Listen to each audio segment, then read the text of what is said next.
you turn to healthy things.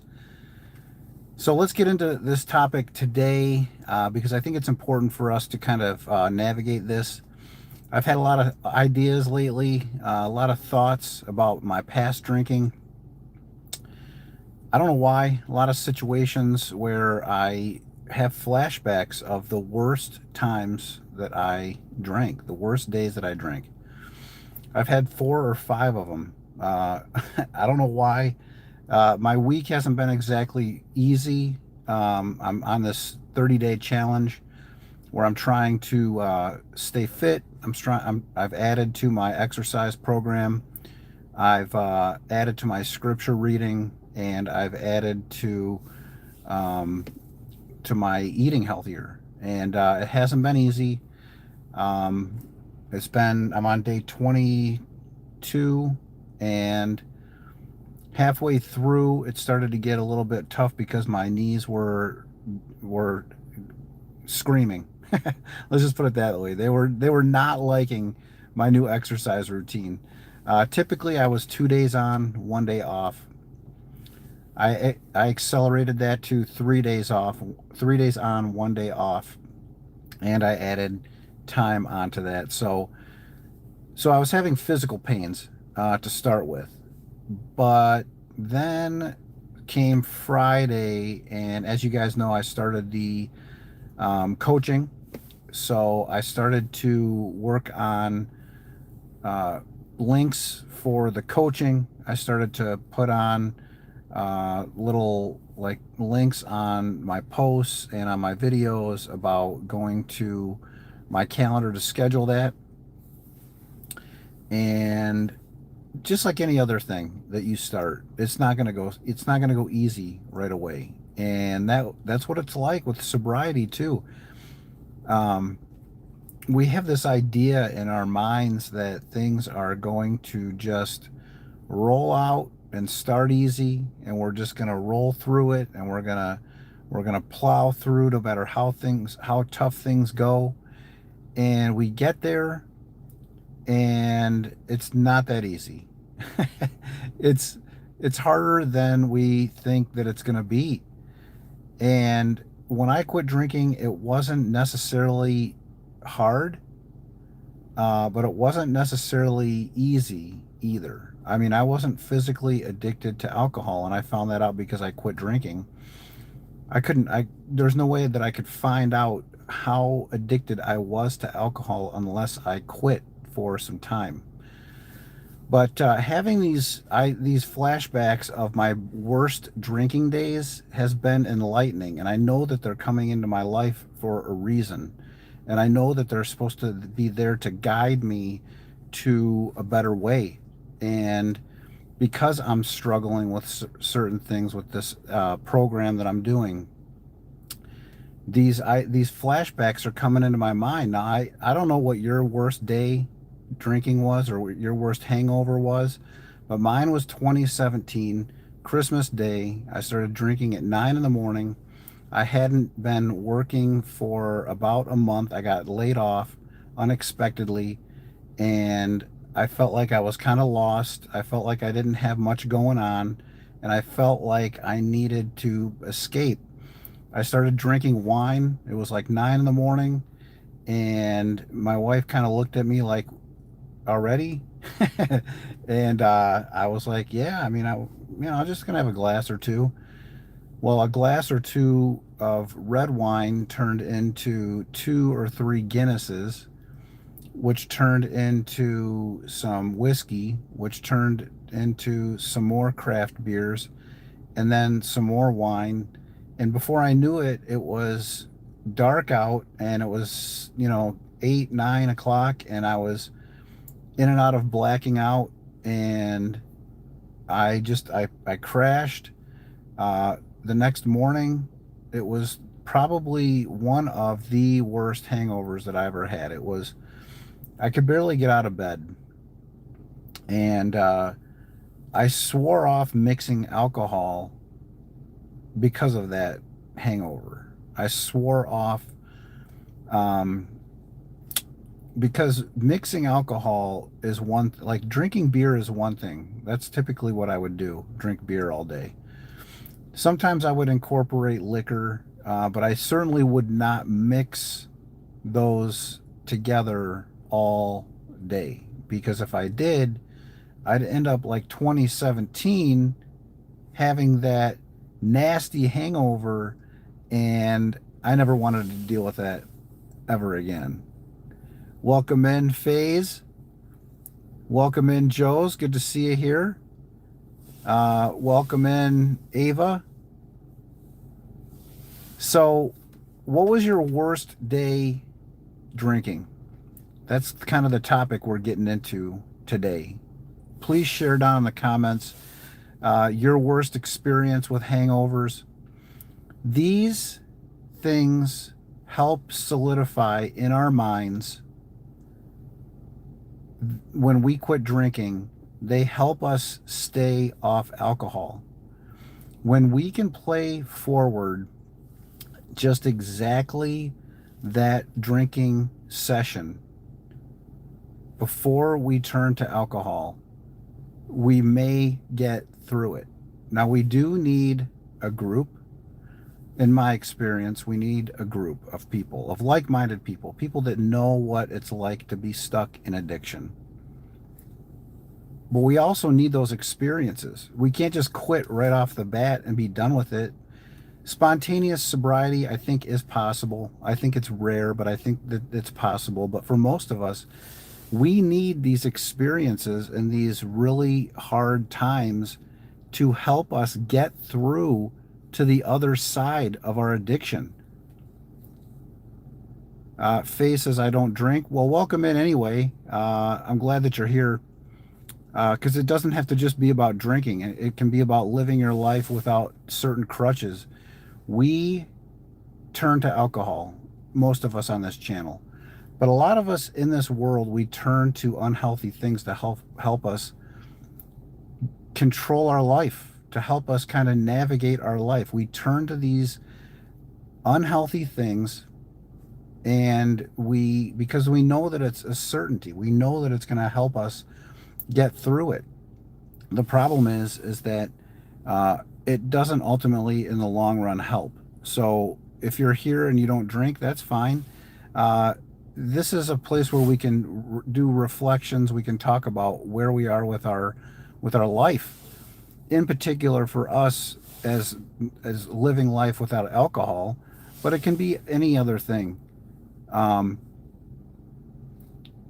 Random, welcome in. How much and how often did you used to drink? I would drink in my 20s, usually like 3 to 4 days a week, and usually like 12 to 15 beers. And then in my 30s and into my early 40s, it was usually 5 or 6 days a week, and it was usually at least about a 12 pack of beer. But like I said, I might mix in some heavier beers, I might mix in some whiskey, and those kinds of things were what helped me kind of navigate my life. That's what I used. That was my drug of choice. What I've learned over these years is that pretty much everybody on this planet has a drug of choice.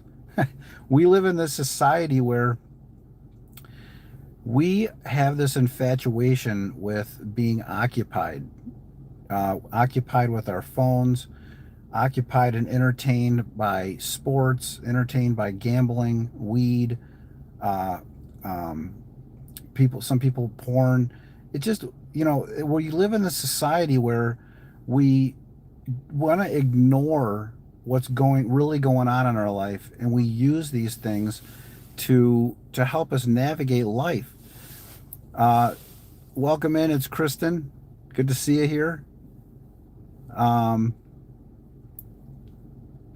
See you later, Faze. Critter, welcome in. Says, I kind of quit drinking, but I love tequila. So if you're questioning alcohol, that's awesome. If you're kind of in the middle of quitting, that is key, because Man, I was in that flux state from 2016, 2017 until I quit in 2020, and it took those years and those experiences to get through it. Now, I thought I loved beer, and I've had NA beers and I have NA beers. I have some in my fridge right now. I still do like the taste of beer. And but they make stuff, and I don't think they make tequila yet that tastes like tequila. Not that I know of. I haven't tried any of the liquor, the like the NA liquors yet. But I have tried some wines and I have tried some beers, and they taste exactly the same, just without the alcohol. So, but I noticed that I like them better, honestly, because it was the alcohol in there that was really causing me my problems. And that's the thing that we're addicted to that's in those drinks. It's not necessarily the drink. The drink is just the vessel for the alcohol. And so if you're kind of quitting, that's awesome. So congratulations. Welcome in, Random. And it's my pleasure to share here. I love it. I love being here. I love joining with you guys. I hope that you guys can share your journey here, what your drinking experiences are, your worst drinking experiences. Um, Jason says everybody has a vice. Absolutely. Um, Joe's coffee. Yep. And that's my favorite drink. And it has been since I quit drinking alcohol. I drink it in the morning and I drink it in the afternoon. I try not to. I used to drink really strong coffee. I had to cut down on that, so I make it like half as strong as I used to make it. So then now I can have a little bit in the afternoon too, and it doesn't disrupt my sleep. But yeah, coffee can be a vice, 100%. Um, Welcome in, Slayer. I see that you've reached, is it 30 or 60 days? I think that you reached a milestone recently, and I haven't had a chance to watch your last couple videos, but it looks like you're doing well, and so that's awesome. Quentin, welcome in. Good to see you here. So, getting into some of the worst experiences. Now, I passed on my way to exercise this morning a liquor store that I pass by all the time. I don't typically pay it much attention, but I did see a sign out there for Yingling beer for $20 for a case. Now, if you've never had Yingling, it's kind of like a craft Budweiser. That's how I would call it. It's from Pennsylvania. We didn't have it here in Michigan because it was we have the government regulates what can be sold here and imported here from other places, and Yingling was never allowed here or didn't push the market enough to be here. So my experience with Yingling was I've had two. One was I had it when I was down in Florida for spring training baseball, and I saw a sign for it. I went up. I said, I've never had this. What's it taste like? He says, oh, you're going to love it. Do you like Budweiser? Do you like, Bud Light? Yeah, you're going to love this. So I had it. It wasn't really anything like that. It was more craft beer tasting to me. When I would pour it out into a cup, which I had it at the ball game, it had a big foamy head like a craft beer would have, and it kept that head. And that was what appealed to me. The taste was good too. I only had one or two, and that was my experience with Yingling. Now, fast forward to 2019, my grandma passes away. She lived in Indiana. They sell Yingling in Indiana. So I'm going down there, and I'm not planning on drinking, but I get there, and my mom and my aunt and my uncle are down there, and they're already partying. And they're like, what kind of beer do you want? We're gonna get more, and we're gonna order it. And I'm like, get me the Yingling. They sell Yingling here. I haven't had it in 10 years. I want to try it again. I got it. Now this is a 5% beer. It's not like a heavy. It's not like a heavy beer, and it's not like a really really strong beer. So I could drink quite a few of them and be okay. I drank the entire 12 pack, and I woke up in the morning. I had to get ready to go to the funeral, and I remember it vividly. Like all the other hangovers that I would fight through, it wasn't like I was sick, but I remember having indigestion really bad, not having any tums, being foggy and not clear minded. And then by the time getting to the funeral, which was like mid morning, the fog was starting to lift. I was starting to feel better, but all along thinking 12 beers the night before my grandmother's funeral. Is that good? Is that healthy? Is that a good positive way to live my life and go about my business? Now, this is a year before I ultimately quit drinking. And I think that that was one experience that I needed to go through to get to the other side. My family was not a good influence on me with my drinking. It wasn't. Even into my adulthood, people, my like elders, all drank a lot. And, I wasn't really around them anymore. Being married and having a family of my own, I didn't see them very often anymore. So it was like when I got together with them, it was kind of like, I was getting away from my responsibilities. And that was one night where it was just me and them. My family was back at home, and I didn't have to really worry about my drinking or my hangover from that. So let's get into a few of these comments. 60 days, Slayer. Congratulations. That's awesome. 60 days is an awesome milestone. Remind me again what your longest sobriety was. I think it's good for the members here, the channel, to know where you're at. 60 days was I was pretty solidified in my alcohol-free life at 60 days, but even more so at 90. And but yeah, each milestone is huge, and I hope you did something to celebrate. Oh, today is 60.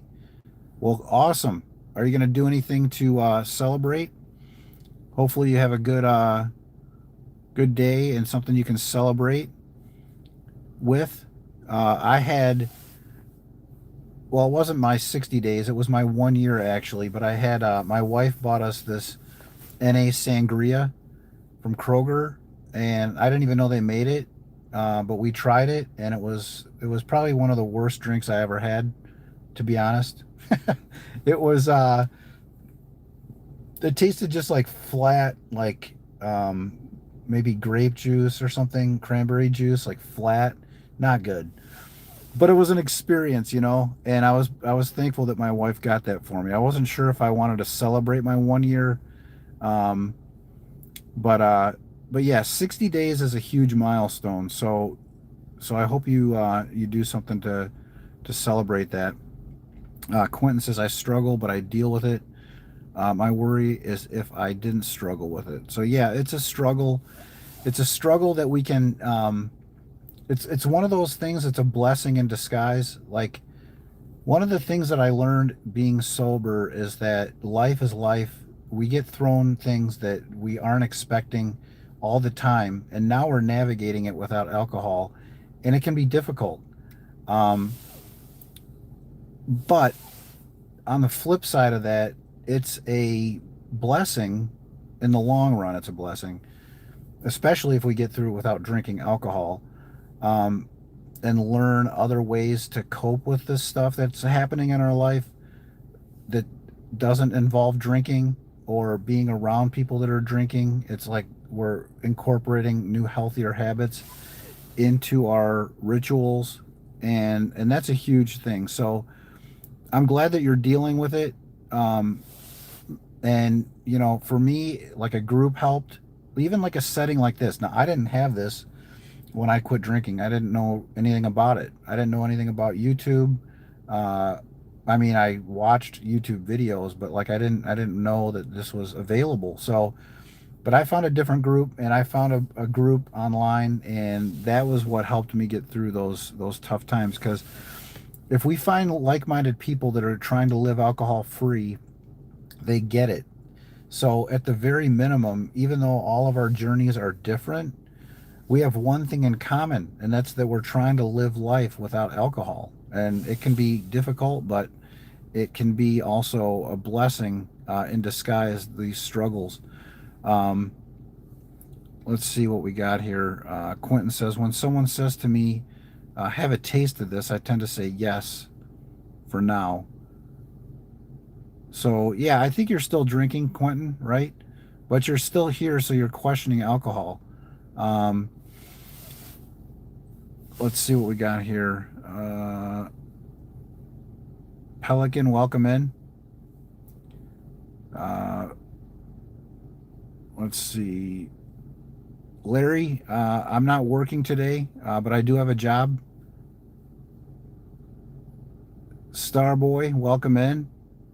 Thank you for being here. Val, I hope you don't go get drunk, but if you do, think about how you feel with that drunk, because it's not as fun as we think it is. It's just not. Let's see what we got here.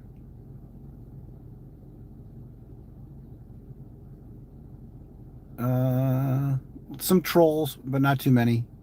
Slayer, I know you know. I didn't watch your whole live stream, but I did tune in for a few minutes last week, and I have to tell you, I did delete one of the live streams that I did because it felt like, and I don't get a lot of trolling, but there was one in particular that I did, and I think I was only on for maybe 5 minutes, and like 9 out of 10 of the comments were trolling.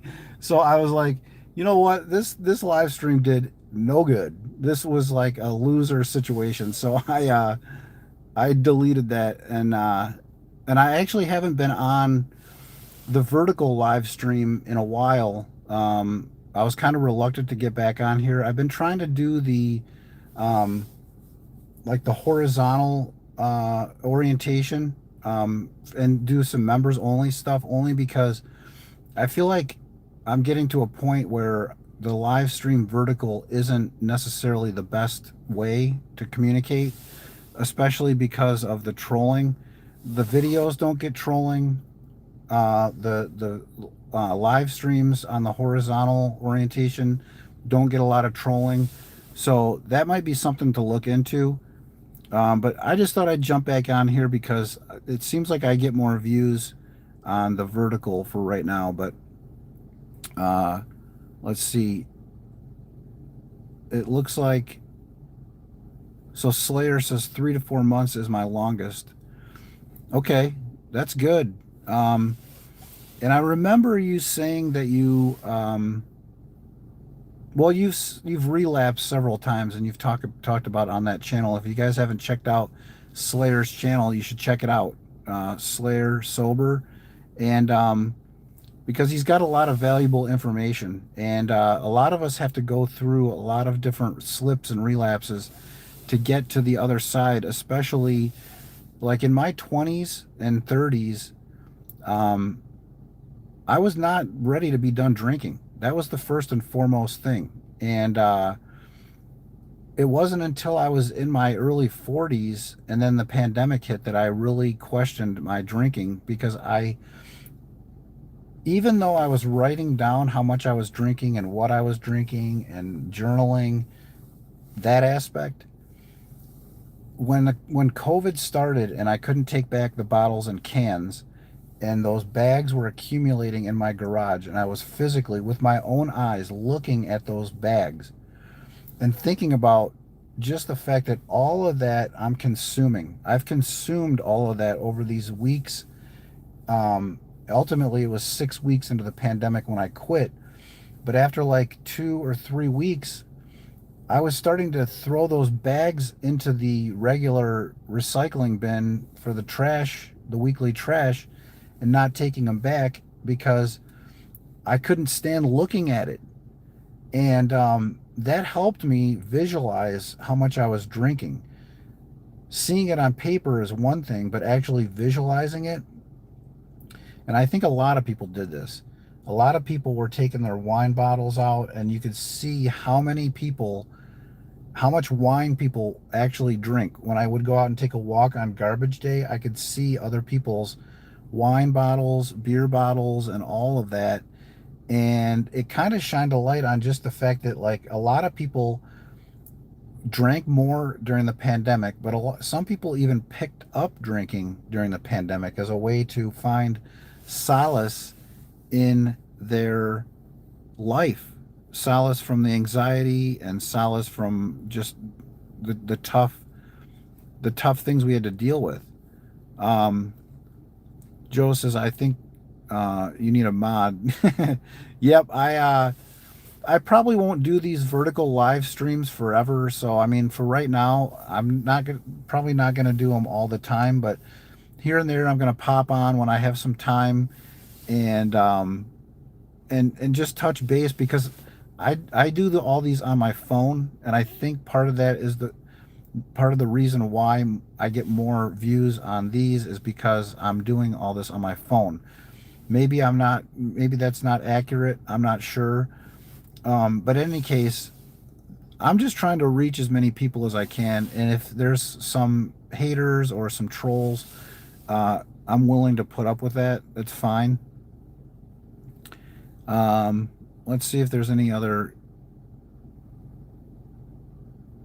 Joe's, yeah, how do you celebrate things now? So I was never much into celebrations. Not when I was a drinker, not for most of my life. I didn't really like to go to like birthday parties. I didn't like to go to like holiday events. I wasn't really into celebrations. And if I had the choice between going and having a birthday party for myself or sitting at home drinking alone, I would choose sitting at home and drinking alone. And so I was never into celebrating. When I quit drinking and I got to that 1 year mark and I wasn't sure if I was going to celebrate it or not being that I wasn't really into celebrating things, I wasn't sure. And so I started going to therapy again, and I had a couple visits before the 1 year. And ultimately, I decided, you know what? I do want to celebrate this, and I'm going to let my wife know that this is important to me. So I did that. And like I said, we had a nasty NA sangria. And, but she gave me like this recovery like coin. She gave me a letter. And then my oldest daughter also gave me a letter. And what was in that letter was, it's solidified in my mind that I want to stay on this path. They were words of encouragement. They were words of affirmation. Like, they were proud of me. They were things that I hadn't heard anyone say to me pretty much in my whole life, maybe even since I was a kid. And but maybe people did say those things, but I didn't really take it to heart. But this was important, and these kinds of words of affirmation kind of helped me to know that not only was I benefiting myself by not drinking and also like celebrating my accomplishments, it's good for other people. Like, this isn't just about me. And what I learned was that alcohol and addiction in general, it's a really selfish thing. We are very self-absorbed. We're very into our own thoughts, and we're in our own heads a lot. And when we quit drinking and we start to get out of our heads and we start to look at other like things that we can do to help other people, and we start to recognize celebrating other people and their accomplishments is important too. That was huge for me. And so I still don't love celebrations. I still don't love going to parties and stuff like that. But but when I do, it's I keep that in mind. You know what I mean? Like, these are important things. And celebrating your accomplishments and celebrating other people's journeys for what they do and what their accomplishments are is huge too, and it benefits us. it comes back in ways that we don't know that it's going to come back. And so, um, let's see.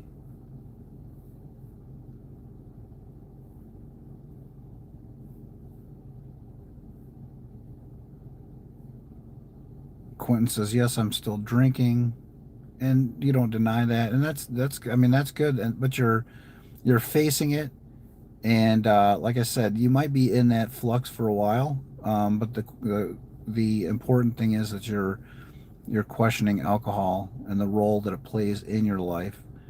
Um,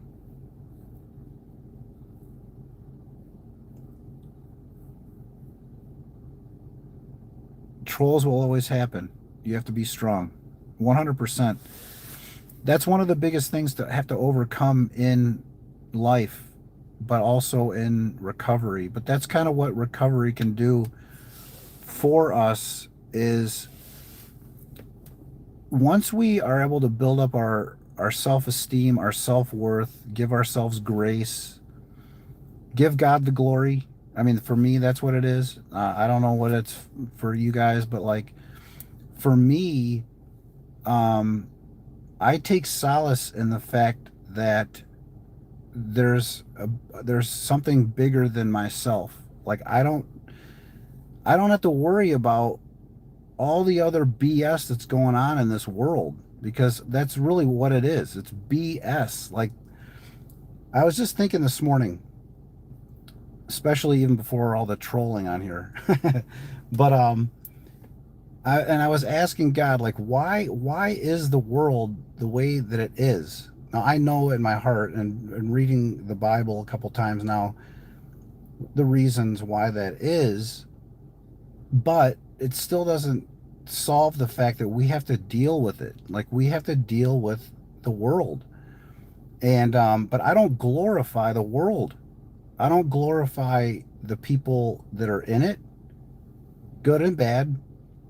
There's no idol. I don't look up like when we're kids and stuff, we have all these idols and we have all these heroes that we look up to and all these people that we think that have everything together. The fact of the matter is nobody has it together, man. Nobody has it together. And if they tell you that they do, they are not being completely honest. We all have things that we have to fight through, and we all have things that we have to deal with.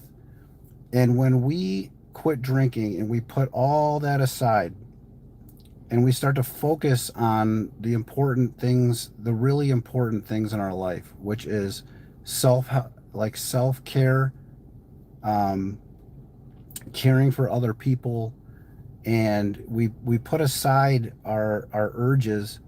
Not to say that it's easy to get through urges to drink or use drugs or whatever the urge is that you have, your drug of choice.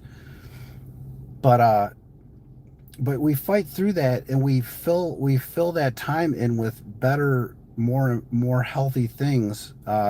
We start to feel better about it, and eventually, these these trolling people or the hard things that happen in our life, because the hard things are happening regardless of if we're drinking or not.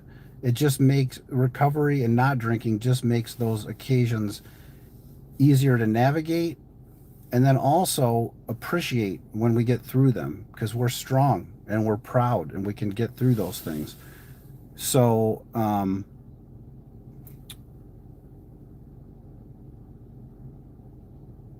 working horizontal orientation ain't your thing. I agree. So have you seen any of them? um, if you do, I would appreciate some feedback on that because I'm new to it. Um, X says most trolls are also lost in life. That's why they do what they do. Yeah, and they are, and I started to recognize this last year when I started doing the live streams. They're on here as a way to make themselves feel better. And right or wrong, a lot of people get on social media for that reason. And It's sad, but it's a reality, and it's part of life, and it is what it is. And um, and yeah, understanding that and accepting that is key to this. Uh,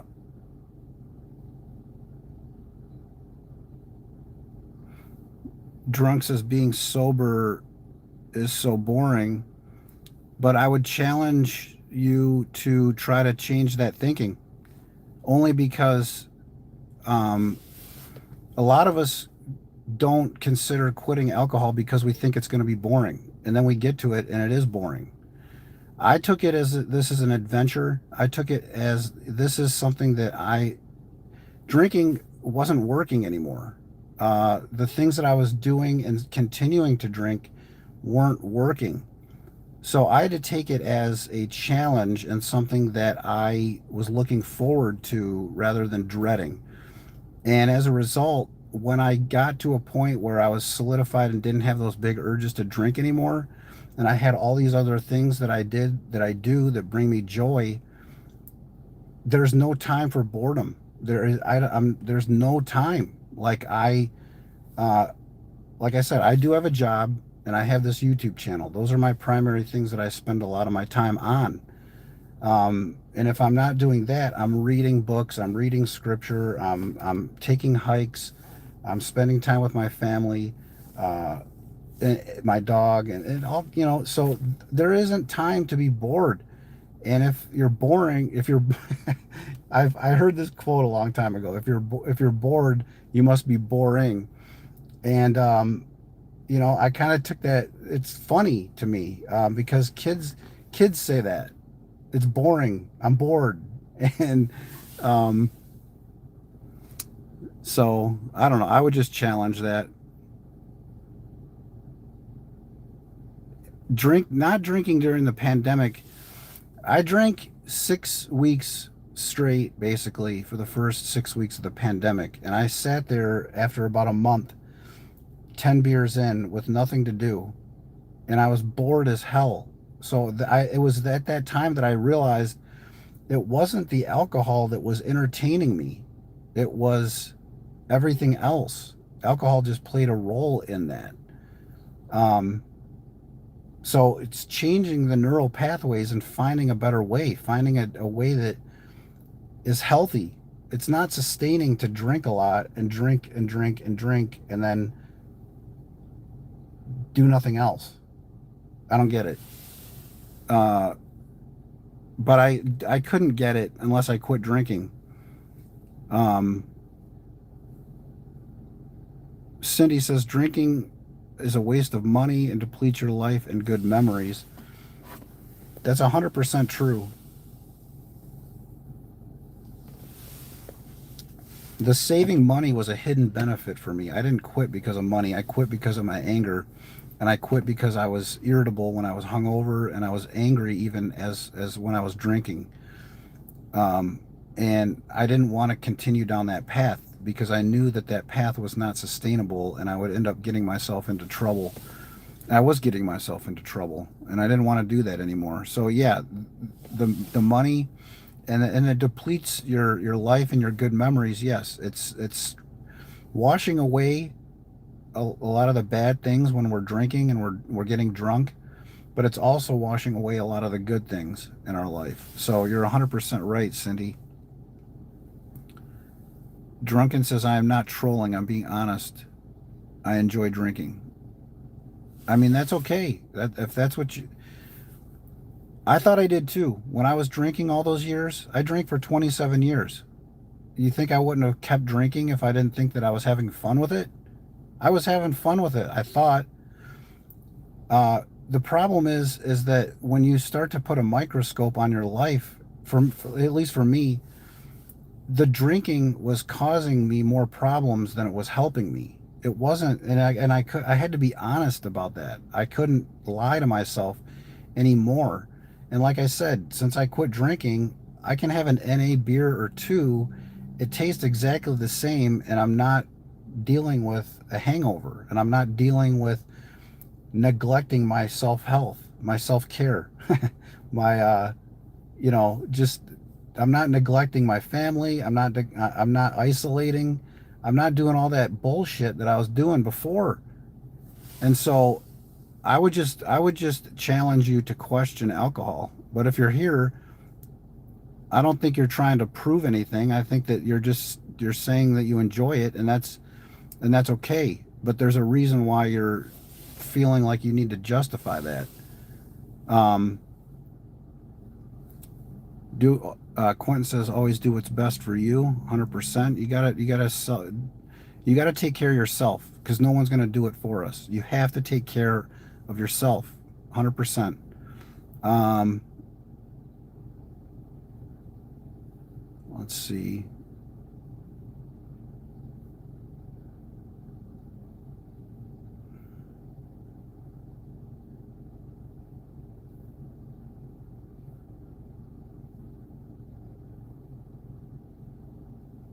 If you have children, you'll regret it later, Cindy says.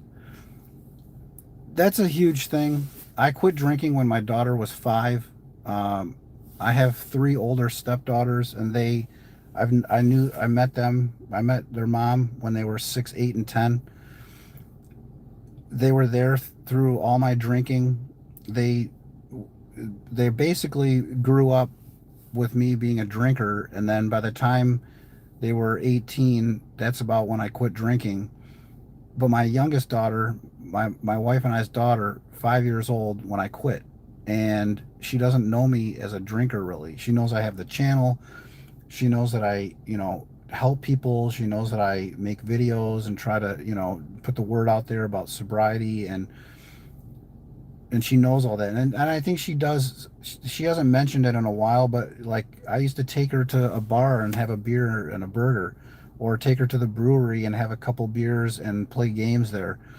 She remembers it, but for pretty much most of her life now, from 5 to 11, she doesn't know me as a drinker, and that's a blessing.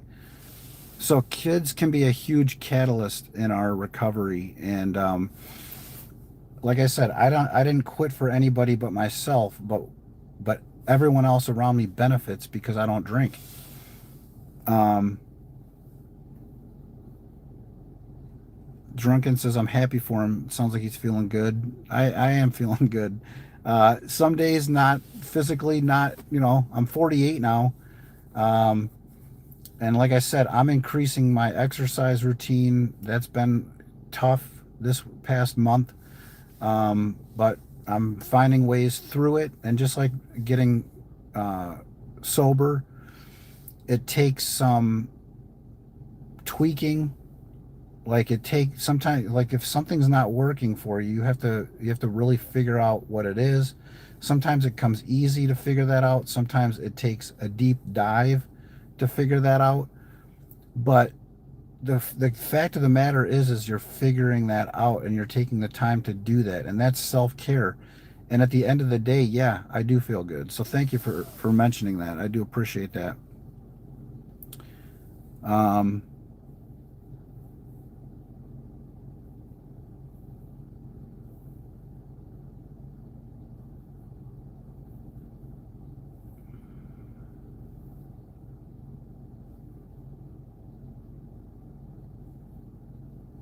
what else we got here?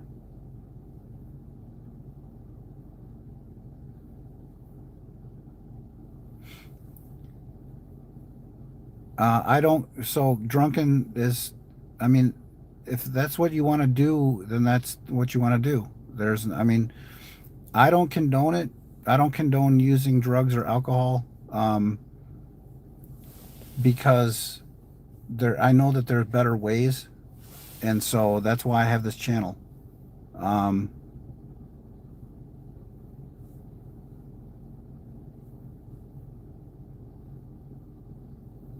all right, so we don't want to devolve in conversation here, but um, I think that we had a good live stream here, and I hope it was beneficial for some of you.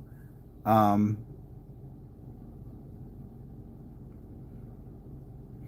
Quentin says, "Whatever gives you strength, follow it." Those are good words of wisdom. we're all individuals and people are different. God is good. Jesus is Lord. Amen. Working and stress are huge triggers for people to use drugs and alcohol. Um, it might not seem like it when we're using drugs and alcohol to cope with stress. Maybe we don't have stress in our life, that we don't think that we have it. I always dealt with anxiety. I had it my whole life, pretty much since I was in my 20s, for sure. Um, but that's part of the stress. That's part, like, that it all is intertwined. Uh, Self-esteem, depression, anxiety, stress. It's all kind of related, and we reach for things that are trying that can help that. And so it's one of those things that if you're not ready to be done with alcohol or drugs, you won't be done with it. Um, but like for me, it just took a couple. Like I knew I had a problem with alcohol in my late teens when I got a DUI, in my 20s when I could buy it all the time, in my 30s now, when I'm like trying to find someone to spend the rest of my life with, um, and not having success with that, um, and then being married and still drinking and now struggling with it. Like there were 5 or 6 times in my life where I would really question if alcohol was serving me well. Ultimately, I went back to drinking every time, but it's because I didn't have the will to be done. I didn't have the knowledge that there were places that I could go for help that were free. Um, Not that I was able to quit drinking for absolutely no money this time, but it was very little. I mean, I had to spend money on like therapy visits, the medication I took. I bought some books, some alcohol recovery books, some self-help books and things like that. So I mean, I spent hundreds of dollars, maybe even into the thousands if I added it all up. But how much money did I save not drinking? And I made a video about that a few months ago. Over the period of my life, I think it was about $150,000 that I spent on alcohol in 27 years. So I think, sacrificing a few hundred or a few $1,000s for my recovery was well worth it. Um, Sherry asked, "Were you a violent drunk?" I was not a violent drunk, but I had some violent tendencies. I had some anger issues, and some of the things that were going on in my head kind of scared me straight. And I thought, if I keep getting drunk like this, then anything could happen. Because when we drink and we get drunk and we have one drink after another, we're kicking in the front of our brain, the prefrontal cortex, the part of the brain that makes rational decisions, filters out what we say, makes us, rational. Uh, and I didn't really learn that until I quit drinking, but like looking back on that now, that's what I was doing to myself, and that's why I couldn't get a hold of that anger anymore. It reached a point where I couldn't handle what anybody was saying. um, and that's a huge thing. And you know, looking within and being honest with ourselves is not an easy thing to do. Um, but it's important, and it's really the first step in bettering ourselves. And part of that for me was putting down alcohol. Um,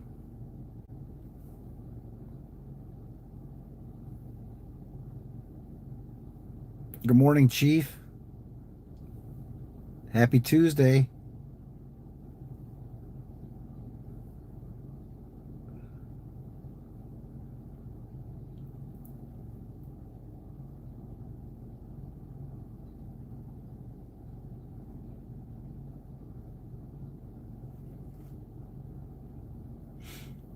let's see.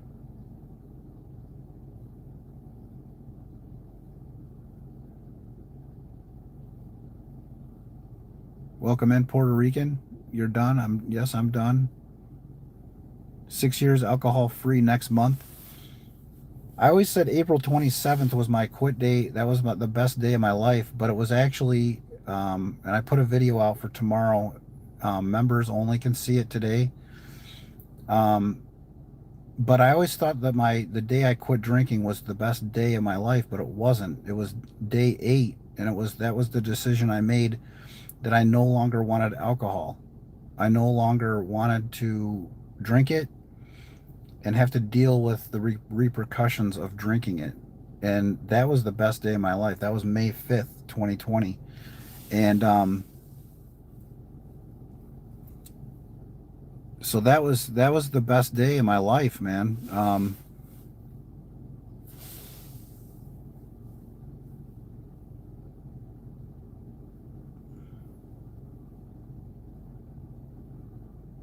Drifting says alcohol is a poison. It's definitely a carcinogen. Um,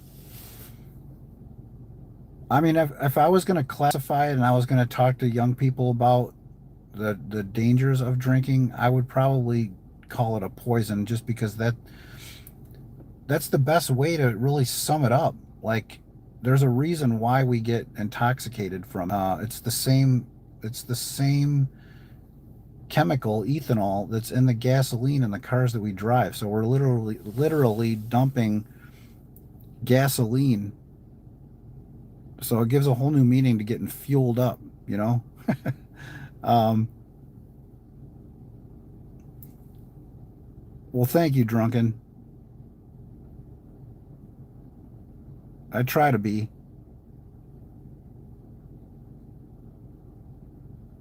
Chief says, I stopped drinking beer cold turkey. Now 5 months free of beer. Well, congratulations to you, Chief. That's awesome. 5 months.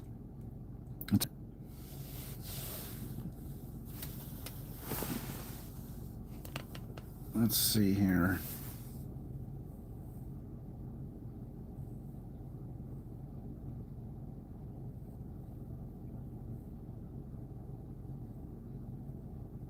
I also stopped chewing tobacco, 28 years. That's awesome. And cold turkey. Yeah, I mean, there were things that I quit without any really big deal, because alcohol became the drug of choice, just because, well, for a lot of different reasons, but I was kind of forced into quitting weed. And cigarettes I really didn't like that much. But it wasn't really as hard to quit those things as I thought it would be. The alcohol was always the last thing standing. And I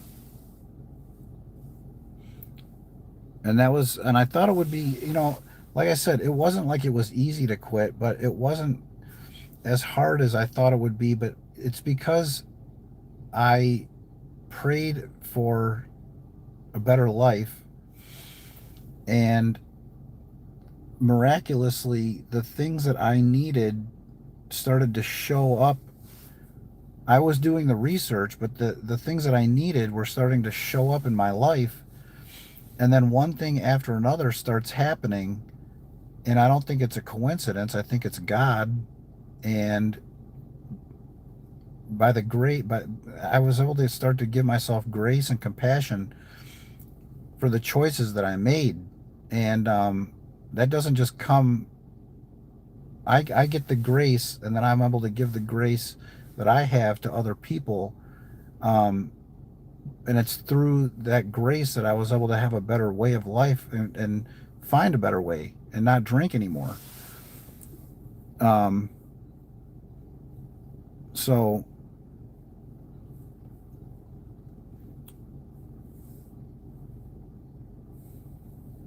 all right. Well, we got to the end of the line with the comments. I got to get moving. I'm glad you guys tuned in today. Uh, check out my video tomorrow, coming out tomorrow.